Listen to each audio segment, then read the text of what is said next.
बेटा नीट 2025 के रिजल्ट के बाद काउंसलिंग काउंसलिंग काउंसलिंग, बच्चा बहुत कुछ कंफ्यूजन में है काउंसलिंग को लेके। लेकिन काफ़ी हद तक हम चीज़ों को एक्सप्लेन करते जा रहे हैं, बच्चे तक सारी चीज़ पहुंचाई जा रही है। लेकिन एक अभी भी बच्चों के मन में बहुत बड़ा वो कहते हैं ना दिक्कत आ रही है, समझ में नहीं आ रहा है कि सर ये क्या। तो वो है बेटा सिक्योरिटी डिपॉजिट। आप सभी को पता है जब आप काउंसलिंग में पार्टिसिपेट करते हैं तो आपको दो अमाउंट करना पड़ता है, एक होता है रजिस्ट्रेशन फीस और एक होता है बेटा सिक्योरिटी डिपॉजिट। अब रजिस्ट्रेशन फीस तो रिफंडेबल नहीं होती, लेकिन बेटा ये जो सिक्योरिटी डिपॉजिट होता है बेटा ये रिफंडेबल होता है, ये रिफंडेबल होता है। ठीक है। अब सर काफी बच्चे पहले क्वेश्चन तो ये होता है कि सर ये रिफंड कैसे होगा, मतलब कैसे हमें रिफंडेबल मिलेगा, क्या होगा सारी चीजें। पहले तो एक क्वेश्चन ये बनता है कि हाउ, कैसे। दूसरा बच्चों को यह डाउट है कि सर कौन सी काउंसलिंग के लिए कितना सिक्योरिटी डिपॉजिट होता है, मतलब अमाउंट कितना है, यह बच्चों को डाउट है। ठीक है। फिर सर कुछ ऐसे केसेस हैं जिसमें यह सिक्योरिटी डिपॉजिट, ऐसे केसेस जिसमें यह सिक्योरिटी डिपॉजिट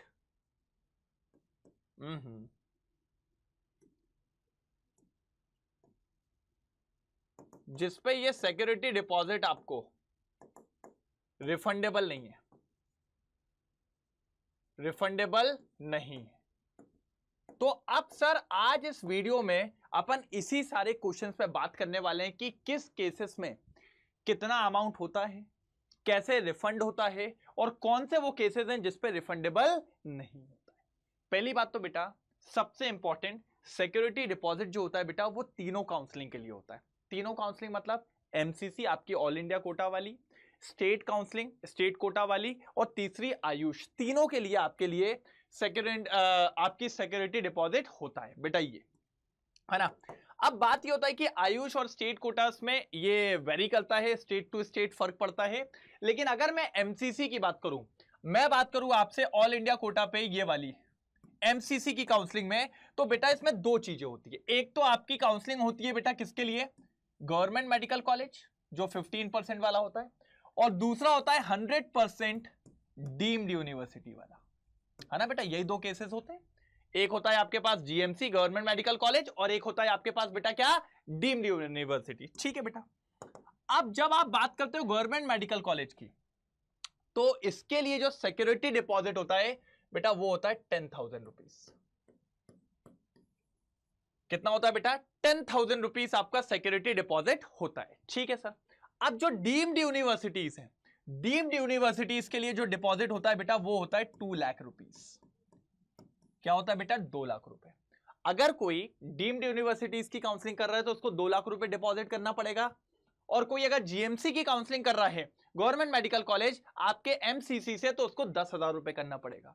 अब यहां पर एक बच्चा ऐसा होता है जो दोनों की काउंसलिंग में पार्टिसिपेट कर रहा है, तो सर क्या उस केस में मान लो जो जीएमसी प्लस डीम्ड अगर दोनों में पार्टिसिपेट कर रहा है तो क्या उसको 2,10,000 पे करना पड़ेगा, मैं कहूंगा नहीं, उसको हायर अमाउंट पे करना पड़ेगा, दैट इज 2 लाख। यही सारी जगह पे होता है बेटा, हायर अमाउंट ही पे करना होता है, चाहे ऐसा स्टेट के लिए हो चाहे आपके आयुष के लिए हो, हायर अमाउंट पे करना होता है। दैट इज आपका क्या, 2 लाख रुपए। कितना बेटा, 2 लाख रुपए। अब सर ये रिफंड कैसे आएगा, देखो एक तो सबसे बेसिक तरीका जो होता है, आपने सारी काउंसलिंग करी, round 1 round 2 round 3 stay vacancy भी करी, अगर आपको कॉलेज नहीं मिला, है ना बेटा, होता है ऐसा, होता है कि आपको कॉलेज नहीं मिला, कोई भी कॉलेज नहीं मिला, तो जैसे ही आपकी काउंसलिंग एंड होगी, सबसे बेसिक तरीका यह है, काउंसलिंग एंड होगी तो यहां पर आपका एक नोटिस जारी होता है, सबके लिए बोल रहा हूं मैं, चाहे वो स्टेट की बात करो चाहे एमसीसी की, सबके लिए। उसमें कुछ डिटेल्स मांगी जाती है। डिटेल्स क्या होता है बेटा, आपसे पूछा जाता है कि जिस अकाउंट से आपने पे किया था उसी में जाने के लिए, तो कुछ डिटेल्स, फॉर्मल डिटेल्स आपसे मांगी जाती है, आप उन डिटेल्स को फिलअप करिए। जैसे ही आपको डिटेल्स फिलअप करेंगे आपका सिक्योरिटी डिपॉजिट रिफंड होके आ जाएगा। ये वो केस है जब किसी को कोई कॉलेजेस नहीं मिला, यहां कोई दिक्कत भी नहीं आती, अगर आपकी काउंसलिंग एंड हुई कोई कॉलेजेस नहीं मिला, नोटिस आएगा, आपको सिक्योरिटी डिपॉजिट रिफंड हो जाएगा। दिक्कत जब आती है जब आपको कहीं कॉलेज मिला आपने छोड़ दिया, तो उसके कॉन्सिक्वेंसेस पे अपन को बात करनी होती है तो वो मैं आपको आज बताने वाला हूं। ठीक है बेटा, तो उसके लिए रेडी हो जाइए। तो ये क्लियर हुआ बेसिकली। ठीक है, स्टेट और आयुष वाले में थोड़ा सा बेटा फर्क जाता है, इसलिए मैंने उसको नहीं लिया, है ना, क्योंकि वेरी करता है बेटा वो जगह जगह पे, उसकी काउंसलिंग का वो सारी हर स्टेट्स के लिए अलग अलग होता है, तो इसलिए अपन ने नहीं लिया। लेकिन बाकी इसी तरीके से एमसीसी का कॉमन है, तो वो मैंने आपको बता दिया। अब आपसे बात करते हैं एमसीसी की काउंसलिंग। मान लीजिए आप राउंड 1 में बैठे, आपने चॉइस फिलिंग करी, लॉक करा, डॉक्यूमेंटेशन सब कुछ हुआ, रिजल्ट आया, आपको कॉलेज मिल गया और आपने कॉलेज छोड़ दिया। आपने कॉलेज छोड़ दिया तो इसमें आपका कोई सिक्योरिटी डिपॉजिट नहीं रुकेगा, कोई सिक्योरिटी डिपॉजिट पे आंच अभी नहीं आएगी, अभी आंच नहीं आएगी। अब आंच आनी आगे चालू होगी। आपने ये कॉलेज छोड़ दिया, नहीं लेना मेरे को, सारा कुछ बातचीत नहीं, और आप सीधे बैठे राउंड 2 में, फिर से चॉइस फिलिंग करी, चॉइस लॉक करी, फिर रिजल्ट आया, फिर आपको कॉलेज मिल गया। अब राउंड 2 में अगर कॉलेज मिला और अगर आप फिर से होशियार बने और आपने अगर यहां पे कॉलेज छोड़ दिया, तो बेटा आपका सिक्योरिटी डिपॉजिट गया। अब आपका सिक्योरिटी डिपॉजिट रिफंड नहीं हो पाएगा, रिफंड नहीं हो पाएगा। यहां से आप बेशक आगे बढ़ जाइए, लेकिन आपका सिक्योरिटी डिपॉजिट रिफंड नहीं हो पाएगा। यह बात आप समझ लीजिए। ठीक है, अब आप पहुंचे बेटा किसमें, राउंड 3 में। राउंड 3 में भैया सिक्योरिटी डिपॉजिट तो पहले ही चला गया, है ना, पहले ही चला गया ना, ये गया। अगर राउंड 3 में, अच्छा अगर आपने प्रॉपर तरीके से अपग्रेडेशन किया, सारी चीजें, आप इधर पे आए, इधर पे आपको कॉलेज मिल गया, अगर आप इधर पे आपको छोड़ते हैं तो सिक्योरिटी डिपॉजिट तो गया, साथ ही साथ आप स्टे वैकेंसी राउंड, ये नीचे वाला, उसमें पार्टिसिपेट नहीं कर पाएंगे। अगर राउंड 3 में आपको कॉलेज मिल जाता है, अब वो चाहे अपग्रेडेशन पे मिले या आपको नॉर्मल मिले, अगर आप वहां पे कॉलेज नहीं लेते हैं तो सिक्योरिटी डिपॉजिट तो गया, आप आगे वाली स्टे वैकेंसी राउंड में भी नहीं बैठ पाएंगे। तो यहां बहुत खतरनाक है, यहां सिर्फ सिक्योरिटी डिपॉजिट गया, यहां पे सिक्योरिटी डिपॉजिट भी गया और स्टे वैकेंसी राउंड में भी नहीं बैठ पाओगे। ये कब हो रहा है, जब आपको कॉलेज मिल गया, आप लेना नहीं चाह रहे, है ना। ठीक है, अब अगर मान लीजिए आप स्टे वैकेंसी राउंड में पहुंच गए, है ना, यहां तक आपको कॉलेज नहीं मिला, आप यहां पर पहुंचे, यहां अगर आपको कॉलेज मिल गया और अगर आपने यहां नहीं लिया बेटा, तो आपका सिक्योरिटी डिपॉजिट तो गया, साथ ही साथ आप अगले साल का नीट का एग्जाम भी नहीं दे पाएंगे। अगर काउंसलिंग 2025 की है तो 26 का नीट का एग्जाम आप नहीं दे पाओगे, अगर काउंसलिंग 24 की है तो 25 का एग्जाम आप नहीं दे पाओगे। मतलब स्टे वैकेंसी राउंड में अगर आप छोड़ते हो तो आपकी सिक्योरिटी डिपॉजिट तो गई पानी में, फचाक, और भैया नीट का 1 साल के लिए खेल खत्म। भैया 1 साल का आप नहीं कर पाओगे। बताइए, और बोलिए सर, यहां तक बात समझ में आई? ये एमसीसी का है, ये काय का है सर? ये एमसीसी का है। कोई दिक्कत तो नहीं, कोई दिक्कत तो नहीं, पहले ये बताइए, चलें आगे। ठीक है, अब मेरी बात समझिए, ये तो हो गया एमसीसी का। अब आयुष का ऑलमोस्ट सेम होता है, इसलिए मैंने इसके जस्ट बगल में, नहीं तो आप बोलोगे सर स्टेट राउंड भूल गए, नहीं भैया स्टेट अलग रखा, आयुष का भी सेम। देखिए आयुष में अगर फर्स्ट राउंड में आपने छोड़ दिया कोई दिक्कत नहीं है, जैसे यहां पर आपको छूट मिल गई थी वैसे यहां मिल गई, लेकिन राउंड 2 में कॉलेज मिला और आप कॉलेज में पार्टिसिपेट नहीं करे, आपने छोड़ दिया, बेटा आपका सिक्योरिटी डिपॉजिट गया, आपका सिक्योरिटी डिपॉजिट रिफंड नहीं होगा। यहां से सिक्योरिटी डिपॉजिट डूबना चालू है। राउंड 3 में अगर आप गए, यहां छोड़ा तो सिक्योरिटी डिपॉजिट भी गया और बाद वाला स्टे वैकेंसी राउंड भी आप नहीं बैठ पाओगे। जो चीज यहां हुई थी वही चीज यहां होगी। और अगर आपने स्टे वैकेंसी राउंड में कोई कॉलेज मिल गया, छोड़ दिया, सिक्योरिटी डिपॉजिट तो गया, हाँ सिक्योरिटी डिपॉजिट तो गया, लेकिन साथ ही साथ एक दिक्कत और आ गई सबसे बड़ी, कि सर आप अगले साल आयुष की काउंसलिंग में भी नहीं बैठ पाएंगे, है ना। आप अगले साल, इसको ऐसा लिख लो, आयुष की काउंसलिंग में भी नहीं बैठ पाएंगे। जैसे यहां तो आप नीट से ही डिबार्ड हो गए थे, लेकिन वहां पर आप आयुष की काउंसलिंग में नहीं बैठ पाएंगे, ये बात याद रखनी है। मतलब अगर आपने ये किया तो आप एमसीसी और स्टेट कोटा की बैठ पाएंगे, नॉर्मल गवर्नमेंट मेडिकल कॉलेज वाली, लेकिन आयुष की पे नहीं बैठ पाएंगे, जहां पर आपका बीएमएस, बीएचएमएस, बीयूएमएस, इन सब कॉलेज के लिए यहां पर आप नहीं बैठ पाएंगे। तो बहुत हद तक ये दोनों काउंसलिंग कैसी है आपकी, सेम है सिक्योरिटी डिपॉजिट के मायने में। ठीक है बेटा, तो ये मैंने आपको बता दिया कि आपका किस किस केस में सिक्योरिटी डिपॉजिट डूब सकता है। तो देखिए राउंड 2 में डूब जाएगा, राउंड 3 में भी डूब जाएगा, स्टे वैकेंसी में भी डूब जाएगा। राउंड 2 में सिर्फ सिक्योरिटी डिपॉजिट डूबेगा, राउंड 3 में स्टे वैकेंसी भी गया हाथ से, और यहां तो नीट का एग्जाम ही चला गया अगले साल का। यहां पर राउंड 2, राउंड 3, राउंड 4 में डूब जाएगा। राउंड 2 में सिर्फ डिपॉजिट डूबेगा, इधर डिपॉजिट के साथ स्टे वैकेंसी राउंड भी डूब जाएगा, और इधर तो आपकी काउंसलिंग ही डूब गई अगले साल की। ये अगले साल का बोल रहा हूं, अगले साल आयुष की काउंसलिंग में नहीं बैठ पाओगे, अगले साल नीट का एग्जाम नहीं दे पाओगे। ये काउंसलिंग अगर आप कर रहे हो 25 की, तो 26 का पेपर आप नहीं दे पाओगे। अगर ये काउंसलिंग आप 25 की कर रहे हो तो 26 की आयुष की काउंसलिंग आप भूल जाओ, बिल्कुल भूल जाओ। ठीक है, अब आते हैं बेटा अपन स्टेट कोटा पे। अब स्टेट कोटा पे ऐसा क्या है सर? बेटा स्टेट कोटा पे कुछ है नहीं, लेकिन इसको समझने की बात है। देखो बिल्कुल इजी है, कोई दिक्कत नहीं है। अब ये क्या होता है, स्टेट टू स्टेट वेरी करता है। मैं एग्जांपल लेता हूं, अभी आपको कुछ दिन पहले तमिलनाडु का आया हुआ है, और वैसे बहुत हद तक सेम भी रहता है, लेकिन ठीक है। मान लो अगर आप स्टे वैकेंसी राउंड में किसी को छोड़ते हो, किसी कॉलेज को, ये मान लो छोड़ दिया है ना, क्या करा आपने? छोड़ दिया, ये अपन ने छोड़ दिया, कोई दिक्कत की बात यहां पर नहीं आई है। या एक काम करो, ऊपर से भी आप चल सकते हो, कोई दिक्कत की बात नहीं है।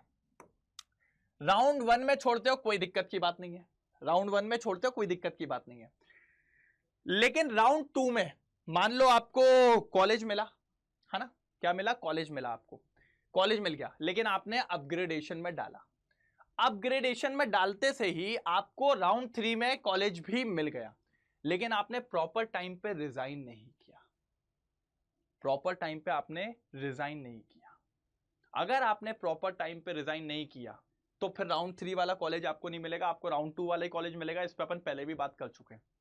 लेकिन अब अगर आपको राउंड 2 वाला कॉलेज नहीं चाहिए, तो इस केस में आपका सिक्योरिटी डिपॉजिट तो जाएगा ही जाएगा, सिक्योरिटी डिपॉजिट तो जाएगा ही जाएगा, साथ ही साथ डिसकंटिन्यूएशन बॉन्ड भी आपको देना पड़ जाएगा।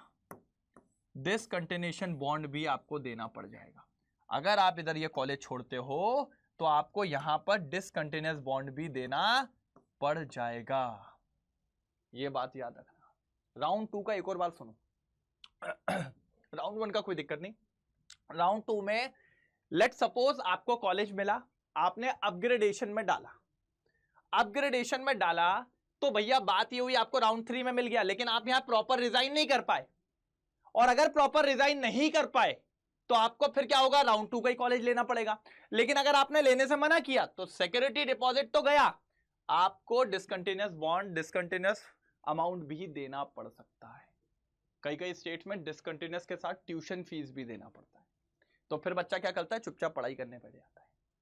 ठीक है, या राउंड 2 का छोड़ोगे तो सिक्योरिटी डिपॉजिट तो गया, डिसकंटिन्यूअस अमाउंट भी देना पड़ता है।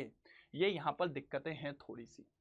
अब राउंड 3 में आते हो, अगर कोई कॉलेज मिला और यहां छोड़ा तो सर सिक्योरिटी डिपॉजिट तो गया, साथ ही साथ स्टे वैकेंसी राउंड भी आपके हाथ से गया।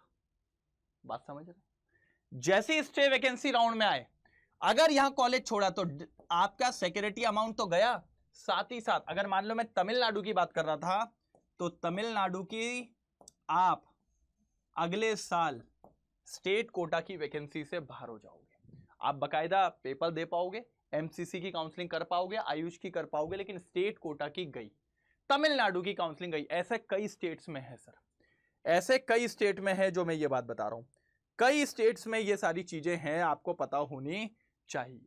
ठीक है, तो स्टेट कोटा का ऐसा रहता है बेटा, वो वेरी करता है। जब इनका पूरा ब्रोशर आता है तो उसमें सारी चीजें आती है, लेकिन सबसे इंपॉर्टेंट बेटा ये दो चीज फिक्स होती है जो मैंने आपको बताई है। अब ऐसी जैसे अलग अलग स्टेट्स की आएगी तो वो भी इंफॉर्मेशन हम आपको प्रोवाइड कर देंगे, लेकिन बेटा उसके लिए आपको हमारे साथ बनना पड़ेगा, काउंसलिंग का पार्ट होना पड़ेगा, क्योंकि बेटा ये सारी चीजों से आपका देखो यार सिक्योरिटी डिपॉजिट तो जाता ही जाता है, सबसे बड़ी बात, साथ ही साथ बेटा आप कुछ काउंसलिंग से बाहर हो जाते हो, वो नहीं होना चाहिए बेटा। क्योंकि काउंसलिंग यार आपने मेहनत कर ली पेपर के लिए, लेकिन आप काउंसलिंग में नहीं हो पाया तो फिर तो बहुत बड़ी दिक्कत है ना यार बेटा। इसीलिए अड्डा 24/7 लेके आया है 1 काउंसलिंग और 1 प्रो काउंसलिंग। अगर मैं 1 काउंसलिंग की बात करूं तो इसका अमाउंट जो है वो है 1999 और 1 प्रो का है वो है 3499। लेकिन ये अमाउंट कब मिलेगा? जब आप मेरा कोड यूज करोगे हेमंत। तो आपको हेमंत कोड यूज करना है और उसके बाद आपको 1 काउंसलिंग 1999 में और 1 प्रो काउंसलिंग 3499 में मिल जाएगी। अगर कोई डाउट हो आप इस नंबर पे कांटेक्ट कर सकते हैं। इस नंबर पे कांटेक्ट करने से एक चीज होगी कि वो आपको पूरा प्रोसीजर समझा देंगे और मेरा कोड भी लगवा देंगे। आप उसको बोल दीजिएगा तो फिर आपको 1999 में और 3499 में मिल जाएगा। अब इसमें क्या क्या है, गाइड बुक, नोटिस कब क्या आ रहा है ये बहुत इंपॉर्टेंट होता है, counselling expert, support team, webinars करवाए जाएंगे आपको, फॉर्म फिलिंग, डॉक्यूमेंटेशन, देखो रिफंड असिस्टेंस जो मैंने बोला कैसे रिफंड लेना सारी चीज अवेलेबल है। आगे प्रूफ रीडिंग कॉल, जब आपकी चॉइस लिस्ट वगैरह आप भर लेते हो, लॉक कर देते हो तो प्रूफ रीडिंग भी होगी, उसका वीडियो कॉल होता है, लेकिन वो सिर्फ कहां पर अवेलेबल है बेटा, 1 प्रो में। कहां पर बेटा, 1 प्रो में अवेलेबल है। तो जिसको काउंसलिंग में बैठना है अभी एनरोल करिए बेटा, क्योंकि सारी इंपॉर्टेंट इंफॉर्मेशन दी जा रही है इनको हमारे एक्सपर्ट से, हमारे काउंसलिंग गाइड से, काउंसलिंग एक्सपर्ट गाइड से मिल रही है बेटा, जो इनको लेना है। तो अभी एनरोल करो। और जिसको काउंसलिंग में इस बार नहीं बैठना है, जिसने तैयारी चालू कर दी है, जो चाह रहा है कि मेरे को 2026 को फोड़ना है, तो बेटा उनको आना पड़ेगा बेटा यहां पे। हम लोग ने बेटा क्या हुआ कि हमें तो वैसे आपको पता है कि हमारा कामयाबी 1 प्रो महापैक सबसे अच्छा पैक है, जिसमें हम लोग डुअल फैकल्टी प्रोवाइड कर रहे हैं। आने वाले जितने भी बैचेस होंगे बेटा वो सब आपको दिए जाएंगे, मेंटरशिप आपको मिलेगी, काउंसलिंग आपको मिलेगी बेटा, सब कुछ आप लोग के लिए है। और अभी इसका प्राइस 50% ऑफ है। और बेटा आज लास्ट डे है बेटा, आज रात 12 बजे से पहले आप इसको ले लीजिए। आपको ये मिल सकता है 11,899 में बेटा। इसके लिए बस आपको कोड अप्लाई करना है हेमंत। अगर आप कोड अप्लाई करते हो हेमंत तो आपके लिए सबसे बड़ा बेनिफिशियल ये रहेगा कि आपको ये मिल जाएगा कितने प्राइस में, 11,899। साथ ही साथ बेटा इसमें आपको 32 मॉड्यूल्स बुक्स मिलने वाली हैं और प्लस 2 लेवल अप की बुक्स भी मिलने वाली है। 2 लेवल अप की बुक्स भी मिलने वाली है बेटा, जो आपको पता होना चाहिए, ठीक है। और सबसे इंपॉर्टेंट, अगर बेटा हमारा ओनली बैच भी है कामयाबी 2.0, उसकी लिंक भी आपको डिस्क्रिप्शन में मिल जाएगी। बस एक चीज याद रखना, आपको कोड अप्लाई करना है हेमंत, मैक्सिमम डिस्काउंट पे आपको मिल जाएगा 3966 पे। ये भी मैक्सिमम अमाउंट पे, मैक्सिमम डिस्काउंट पे तब मिलेगा जब आप मेरा कोड लगाएंगे हेमंत। और सबसे इंपॉर्टेंट, आप सब लोग के कहने पे हम लोग लेके आए ओनली बैच। तो बेटा मेरा खुद का पर्सनल ओनली बैच भी है जिसका प्राइस है 1999। इसके लिए भी आपको मेरा कोड यूज करना है हेमंत, जिससे ये फायदा होगा बेटा हर उसमें कि आपको मिनिमम डिस्काउंट पे और मेरी personal mentorship, fastest delivery book भी आपको मिल जाएगी बेटा जब आप कोड अप्लाई करेंगे मेरा हेमंत। सबसे इंपॉर्टेंट इसके अंदर सारी live classes, doubt classes, 2 level up की बुक मिलेंगी, एक 11th की और एक 12th की, डीपीपीस, ई बुक्स और आपके लिए बैच और recorded videos and class notes, सब कुछ आपको मिलने वाला है। अगर कोई डाउट हो आप इस नंबर पे कॉल कर लीजिए और उनसे सारी डिटेलिंग्स भी आपको मिल जाएगी। साथ ही साथ इस प्राइस में अगर आपको चाहिए तो मेरा कोड लगाना, उनको ही बता दीजिएगा, वो आपको कोड लगवा देंगे, मेरी पर्सनल मेंटरशिप भी मिलेगी और एकदम मिनिमम प्राइस में मिल जाएगा। तो बेटा इस बार फोड़ना है तो फटाफट अपने आप को एनरोल करिए। जो काउंसलिंग में जा रहा है वो काउंसलिंग में एनरोल करे, और जो 2026 को टारगेट कर रहा है बेटा वो बैच में एनरोल करे। अब वो चाहे तो बेटा आप 1 प्रो महापैक ले सकते हैं, कामयाबी 2.0 ले सकते हैं, या ओनली केमिस्ट्री कामयाबी बैच भी ले सकते हैं। ठीक है बेटा, अगर कोई डाउट हो तो मुझे कमेंट सेक्शन में जरूर बताइएगा। Okay, thank you so much.